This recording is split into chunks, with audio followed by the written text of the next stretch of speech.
Hi, Lisa here, and thank you for joining us in this series of transforming your child one step at a time. Today we're going to look at deep pressure and massage. So one thing is, deep pressure or massage, or a deep massage, has a couple different advantages. So first of all, we can, when we're squeezing the different parts of the body and the different tissues and the muscles and the organs, we can actually stimulate the little bugs that are kind of hiding inside those tissues to come out. So for example, if you are interested in doing a urine or a stool test to look for any kind of bugs, microbes, or what have you, it would be a really good idea, let's say the day before or a little while before, even 30 minutes before, to have a deep tissue massage. So even if you're an adult and you want to be tested, especially if you're an adult, because a lot of times those bugs and critters have gone in and hid themselves in your tissues, and they're not going to be able to be detected in the urine or the stool. Some might, but a lot of them will be hidden. However, if we kind of do something to stimulate, then they come out, and then if we test them, there's a higher likelihood that they can be detected. Another thing, especially for our kids who struggle or with sensory processing disorder or ASD, the deep pressure and massage really helps to organize the nervous system, and it helps to calm them, and you can even create neural networks in the brain. So what I want to say though as a caveat, before you ever start anything that has that propensity to release toxins, because massage does that, even things like saunas or even exercise. If you're sedentary and all of a sudden you start doing vigorous exercise, that is detoxifying. Or even yoga, you wouldn't even think so, but because we're stimulating the parasympathetic nervous system, which is our rest and our digest and our repair part of our body, we have the propensity to be detoxifying. So in that case, you always want to make sure that you are on binders before you start anything that has that tendency. And a good binder is chlorella. It's a very smart binder, and what a binder does is when you ingest it, if any toxins that are floating around the body, they bind to it and then they eliminate it. We're going to talk about that a little bit later in another video, because it's important to make sure that you're able to eliminate properly. So we're going to address that later, but to make sure that you're on a good binder. So chlorella vulgaris with a V, a small v, is a really good one, especially for kids, because it's also a good absorbable form of an amino acid. So if your child is not digesting, or let's say your child's not even eating a lot of protein, it's also a good source of amino acids, so they can make their own proteins. And chlorella also is a very smart binder. So some binders, like you might have heard of charcoal. Charcoal is really good if you have like food poisoning and you just need to get something to attach to those pathogens and get it out. But charcoal tends to bind to everything. So you don't want something that's going to be binding to your minerals as well as the toxins. So you want something that's really smart, and chlorella will only bind to the bad stuff and not the good stuff. So enough about chlorella. But as far as the deep massage, one thing that I will recommend is that you go and see if you can take, especially if you have a young child, take a baby massage course, because that will help guide you in how to do, or I think it's called infant massage. And you probably, if you Google it, I'm sure you can find things online that will show you how to do infant massage. But basically what our purpose here today is really about calming the nervous system. So I'm not going to show you like how to do a massage, because I think every parent, a lot of times if you're a parent, you know that your child actually really loves deep pressure and they love massages, probably more than they like being scratched or being gently rubbed. So we have different receptor sites in our skin. We have receptor sites that target or that recognize deep pressure, and we have receptor sites that recognize light touch, and they're completely different systems. So the ones that recognize deep pressure is really important, especially if your child, if you notice you have a clumsy child or a child that seems to be unaware of certain parts of their body, providing deep pressure is really important to wake up the system and to make those connections. But what I'm going to show you is we can provide sensory input, pressure of actually different, any kind of pressure, but using a specific patterns. Because if we follow specific patterns in the way that the child develops, we can also help link up their brain to developmental movement patterns. Okay, so what we're going to do is we are going to use different amounts of pressure, and we're going to follow the developmental movement patterns or the developmental ways that a child kind of links up to help connect his okay,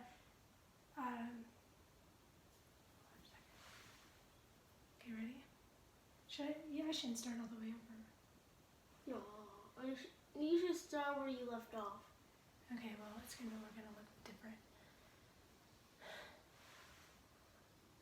Okay, so what we're going to do is we're going to use different kinds of pressure. In this case, I'm just going to use deep pressure. Most kids like it. If you ask them, that's what they prefer. And we're going to follow the developmental ways that the children's brain connects the parts of their body. So we're going to start always, we're going to be in the center. I'm going to keep my hand down in the center, and we are going to squeeze up the back, and we're going to go up, follow the pathway all the way up to the top of the head. So then I'm going to put light pressure on the head and the center, just so that there is a conscious connection between the two. Then I'm going to come back down. His head is turned, so it looks like I'm kind of coming off to the side. And then I'm going to do squeezes. Now you could actually do this with using your fingertips or light brushing, depending on the age and what the child prefers. Then you're going to go from the center, and you're going to go up each limb all the way to the fingertips or to the ends of the toes. So we're going to start, I'm going to squeeze, and we want to go, especially for squeezing deep, kind of nice and slow, because we're getting that brain to register what it's feeling. Squeezing the arms. And ask, your person if they want it deeper or less. And then at the fingertips, we're going to slightly squeeze the fingertips and put extra pressure on the center, just so there's a conscious connection between the two. And then we're going to come back down.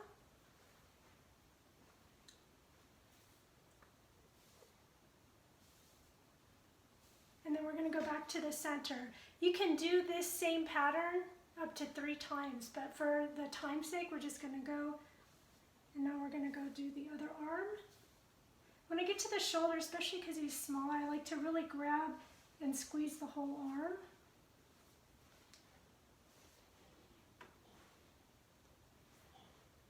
And what's interesting, if you were to ask beforehand them to think, to see if they feel like, so hold and squeeze, if they feel like there's any connection between, let's say, the head and their center, or their hand in their center, they might feel that it's extremely disconnected. So doing this, if you ask them afterwards, they might feel much more connection between the two.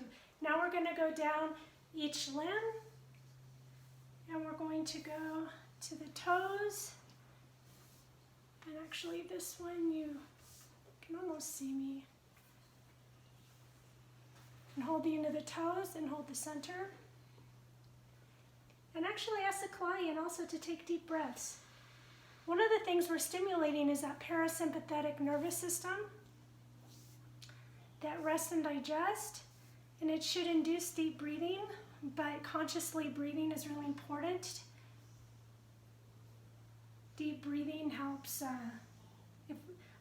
My older son, he's always holding his breath, so I always have to tell him to breathe because he's always holding his breath, and obviously that's not good. We're going to go down the other side. So remember, we started by going from the center to the top of the head. Now doing each limb individually. Then what we're going to do is we're going to follow the homologous pattern, which is 2 hands and 2 feet. So we're going to start with one hand. We're going to start at the tip, hold the fingertips, and then go through the center. And we're going to travel all the way to the other side. So we're going to go through that center.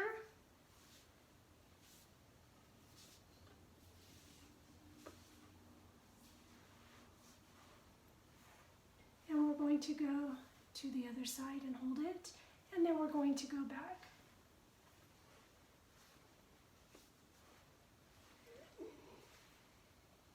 Breathe. If you ever detect that they're holding their breath, just ask them to stop and breathe. A really deep breath. Breathe. We want that oxygen. Okay, now we're going to do toe to toe. So start at one end, hold the toe and hold the center. Squeeze. Good job.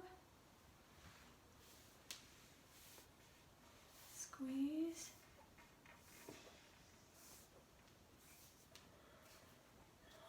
And hold the toe. And breathe. Good job. And go back to the other side.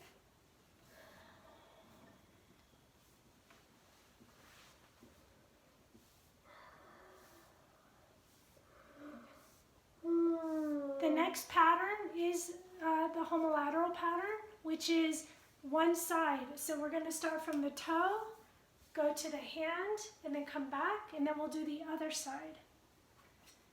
So by doing this in order, it's basically, and you do it over time, it's just teaching the brain. It's helping the brain to hook up, but in the order of the movement pattern, the developmental pattern, the way that the child is supposed to develop. Sometimes they skip a stage.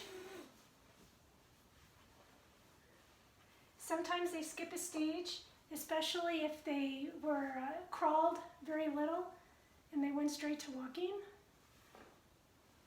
Okay. Breathe. Okay, we're going to go back down. And we're going to do the other side.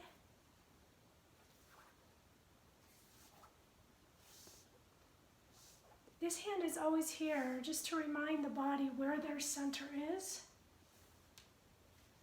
Because everything kind of comes out of there. That little umbilical cord marks the center of our body. Okay, we're going to come back down. The next pattern after the one-sided pattern is the contralateral pattern. That's when babies are crawling, they should be crawling with the opposite hand and the opposite foot. So we're going to go from one side of the leg to the opposite arm. So we're going to start with this leg.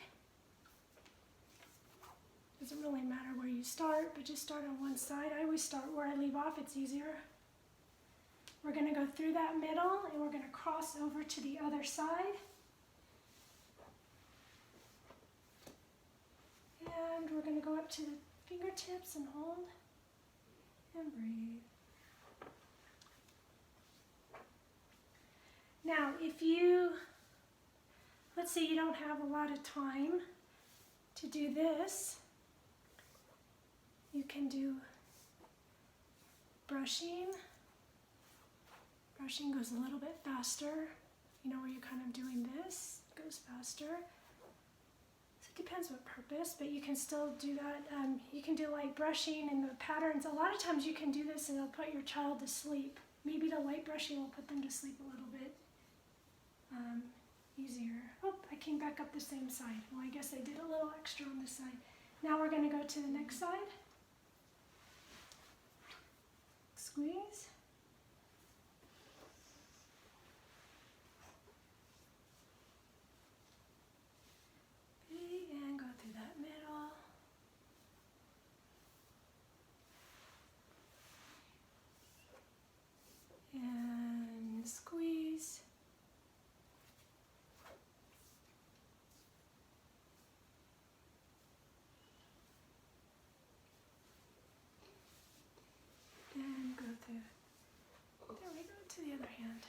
and squeeze. So we finished all the pattern. So we can also, like I say, we can do brushing and hold. We can brush. We can do different textures. So one thing children really like, they like what we call the game of pizza. Oh, do you hear him?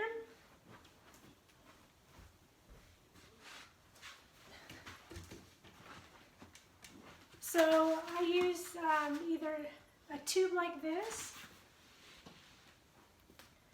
By the way, you can do the whole movement pattern, especially if you're a therapist and you can't be doing a lot of touching. So when I work with kids, I have this as a 4-pound sand ball, and I have this ball. It's made from the company, if you look it up on Amazon, it's called Yucky Medicine. It's very heavy. It's full of marbles and a little bit of goo, so it doesn't like squeak together. So this one's really heavy. This one's heavy, and so you can use this to do all the different patterns that we just showed, but using the ball instead. And a lot of times I just ask them like which one they want. They usually choose the heaviest thing possible. You can use this. So for pizza, what we do is we just want to give them a lot of different texture experiences. So the first thing you do is you have to roll out the dough, and you can do it in the same movement pattern, especially if you use the ball, or you can just do the whole body.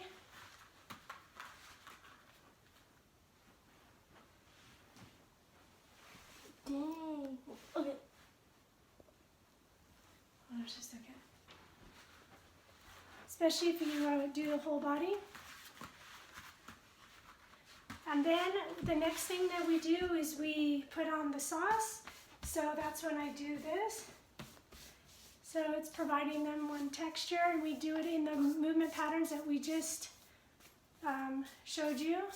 So we'll go through all of that. Then we put on the cheese, so I use my fingernails. And we'll go through all of the patterns. Then after the cheese, I put on pepperoni. Okay. Then after that, I usually have a blanket, so I roll them up in a blanket. And then they cook. Then I take them out, and then I cut the pizza, and then I eat them. Okay, they actually really like that. So that's a really good way for kids to get in the different textures. Okay, I hope this video was helpful. And, I hope this video was helpful as we strive to transform our children one step at a time.